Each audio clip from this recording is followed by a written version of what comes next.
2014, May 11th. Reading books Charles Darwin on the Origin of Species, page 17 and chapter 1. Variation under domestication.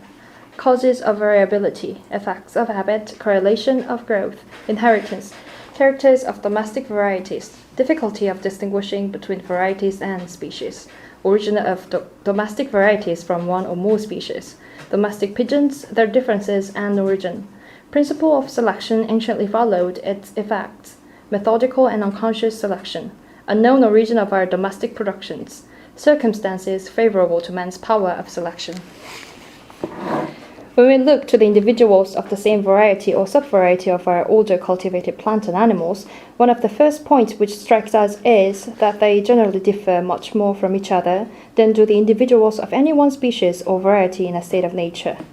When we reflect on the vast diversity of the plants and animals which have been cultivated and which have varied during all ages under the most different climates and treatment, I think we are driven to conclude that this greater variability is simply due to our domestic productions having been raised under conditions of life not so uniform as, and somewhat different from, those to which the parent species have been exposed under nature. There is also, I think, some probability in the view propounded by Andrew Knight that this variability may be partly connected with access of food.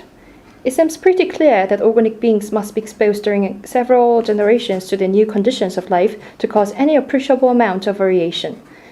And that when the organization has once begun to vary, it generally continues to vary for many generations. No case is on record of a variable being ceasing to be variable under cultivation. Our oldest cultivated plants, such as wheat, still often yield new varieties. Our oldest domesticated animals are still capable of rapid improvement or modification. It has been disputed at what period of life the causes of variability, whatever they may be, generally act, whether during the early or late period of development of the embryo or at the instant of conception. Geoffroy St. Hilaire's experiments show that unnatural treatment of the embryo causes monstrosities, and monstrosities cannot be separated by any clear line of distinction from mere variations. For I am strongly inclined to suspect that the most frequent cause of variability may be attributed to the male and female reproductive elements having been affected prior to the act of conception. Several reasons make me believe in this, but the chief one is the remarkable effect which confinement or cultivation has on the functions of the reproductive system. This system appearing to be far more susceptible than any other part of the organization to the action of any change in the conditions of life. Nothing is more easy than to tame an animal, and few things more difficult than to get it to breed freely under confinement, even in the many cases when the male and female unite.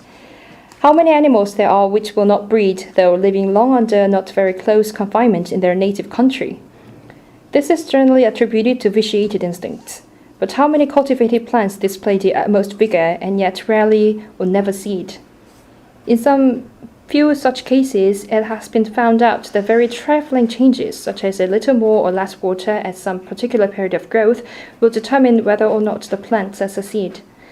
I cannot here enter on the copious details which I have collected on this curious subject, but to show how singular the laws are which determine the reproduction of animals under confinement, I may just mention that carnivorous animals, even from the tropics, breed in this country pretty freely under confinement, with the exception of the plantigrades or bear family.